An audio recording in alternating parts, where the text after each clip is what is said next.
Okay, great to have these sources. It really shows, a desire to go deeper than just the surface chatter. Absolutely. So today, we're diving into something, well, something that often gets a bit sensationalized, doesn't it?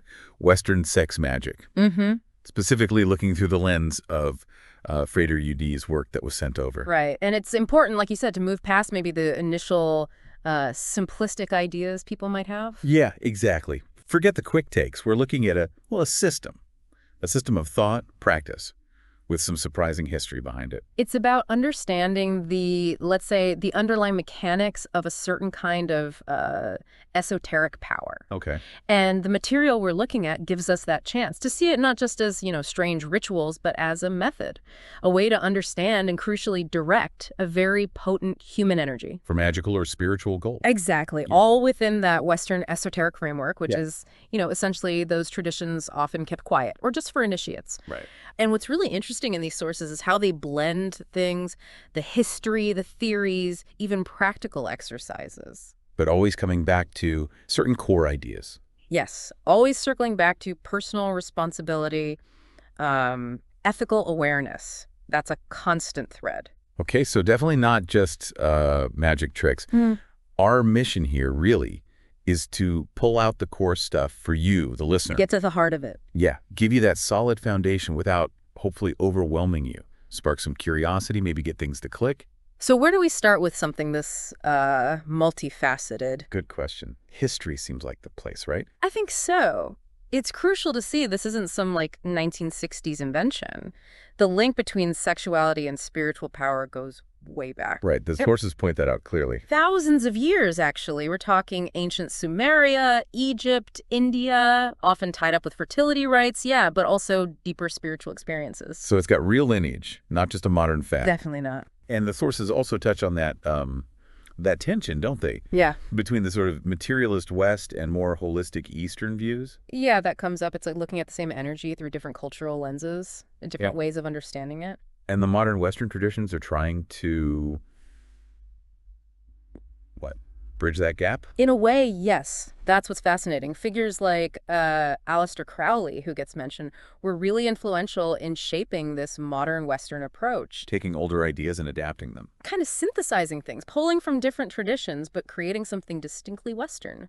Like using old blueprints, but for a modern context. And you can't ignore how society's view of sex itself has changed over time. That must have had a huge impact. Oh, absolutely. What was maybe sacred or openly discussed in one era becomes completely taboo in the next. It affects how these things are practiced and even talked about. That raises questions, doesn't it? Yeah. About how culture shapes even these hidden practices. It does, and the sources acknowledge that evolution. The suggestion is that maybe as some societal constraints loosened up recently, it allowed for a more open exploration, theoretically at least. A bit more space to develop the ideas. Exactly. It's this constant interplay, cultural shifts and the esoteric inquiry responding to each other. Okay, so we've got the historical backdrop, the evolution. But let's get down to it. What's the actual core idea? What makes it magic? Right. The absolute fundamental concept stressed in the material is that sexual energy isn't just about physical pleasure. It's seen as this incredibly powerful force. A force you can use.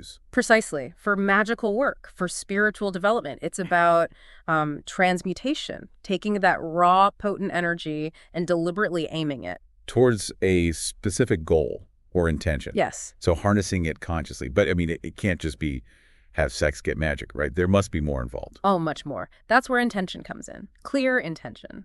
And will-focused will. Okay.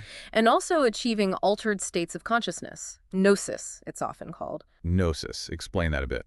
In this context, think of it as a kind of heightened focus, a non-ordinary state where you feel more connected to deeper energies, maybe, beyond just the everyday mind. Right. So it's the deliberate application of the energy plus the goal plus this state of mind. That's the foundation. Intention is your compass, will is the engine, gnosis kind of opens the channel. Got it. That makes more sense.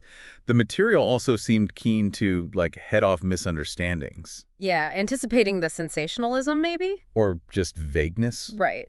And it's worth noting that while the ideas might be old, These kinds of clearer, more demystified introductions, like Frater UDs, are relatively recent developments. Trying to cut through the obscurity. Exactly. Provide more accessible ways to understand it, maybe even apply it. That move towards clarity is pretty significant. And there's a really strong stress on personal responsibility, commitment. I saw that phrase, to know, to will, to dare, and to be silent. Yes, that classic principle, although the to be silent part, well, maybe it's interpreted a bit differently in some modern circles. Less absolute secrecy, perhaps. But the core idea holds. Absolutely. It points to the personal accountability. This isn't casual stuff. It requires self-awareness, maturity, a real commitment if you're going down that path. Okay. History, core ideas. Check. Now, practicalities.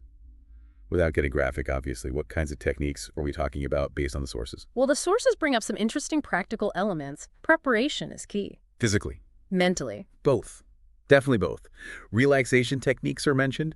There's even this specific death posture. Death posture sounds dramatic. It does. But think of it as aiming for profound stillness, deep relaxation, focused inward, for the magical work itself. Okay, makes sense for focusing energy. And breathing exercises, too.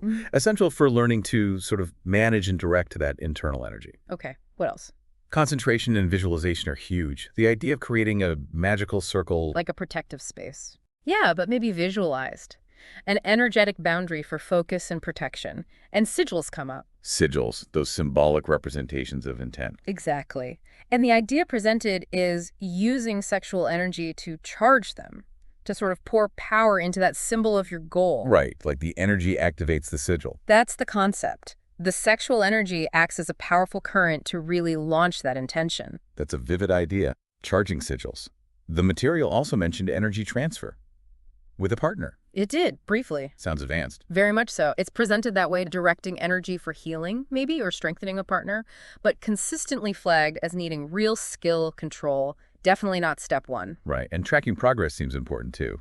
Keeping records. Yes, the magical diary idea. Yeah. Super valuable tool for self-observation, the sources suggest. Why is that? Well, writing down practices, experiences, perceived results, it helps you see patterns, understand your own energy, what works, what doesn't. It encourages a more analytical approach. Mindfulness about the process.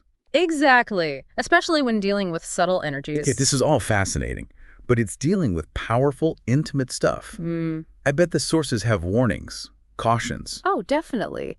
A strong emphasis on approaching sexuality intelligently, responsibly, acknowledging the, baggage, historical, societal negativity, and aiming for balance. And the ego must be a big one, right? Yeah. Easy to get carried away with this kind of work. Huge potential pitfall. The sources explicitly warn about self-deception, ego inflation, even paranoia sometimes. Staying grounded, self-aware, absolutely vital. And ethics, especially with partners. That seems critical. Non-negotiable. The material hammers this home. Informed consent, mutual respect, open communication, always. Anything less just undermines the whole thing. Fundamentally, yeah. Completely.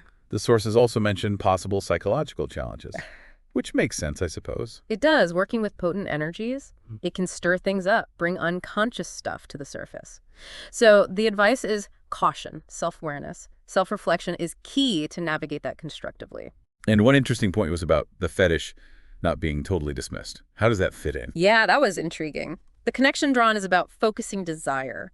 How specific elements, fetishes maybe, can act as powerful focal points, catalysts for directing that sexual energy towards an intention. So harnessing the focus of desire itself. That seems to be the idea presented. Intentionally using that potent focus. Man, there's so much nuance here.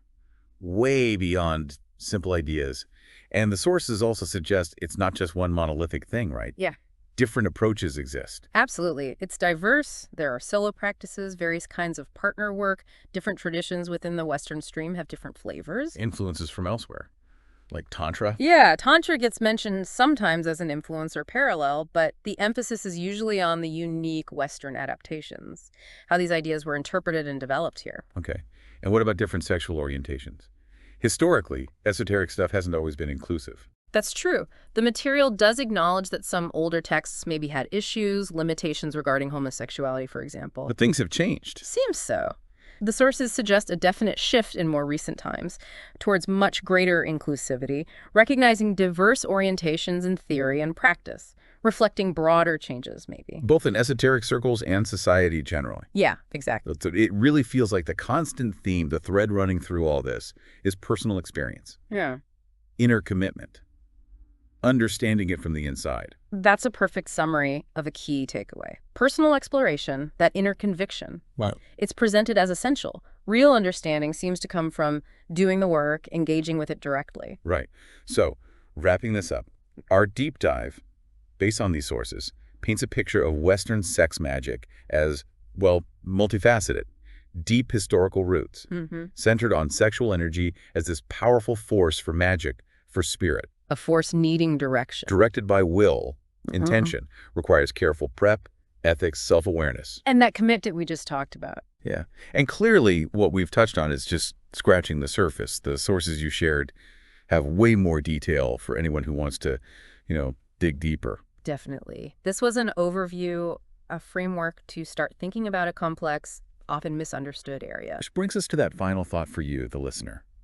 Given how powerful, how culturally loaded sexuality is, what does the fact that sex magic persists, that it keeps evolving throughout history, what does that tell us about us?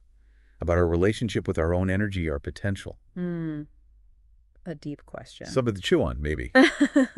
And perhaps explore more in those sources. Thanks again for sending them over. Really thought-provoking stuff. Indeed. And yeah, if anyone listening have other topics, other sources they're curious about, definitely send them our way for future deep dives.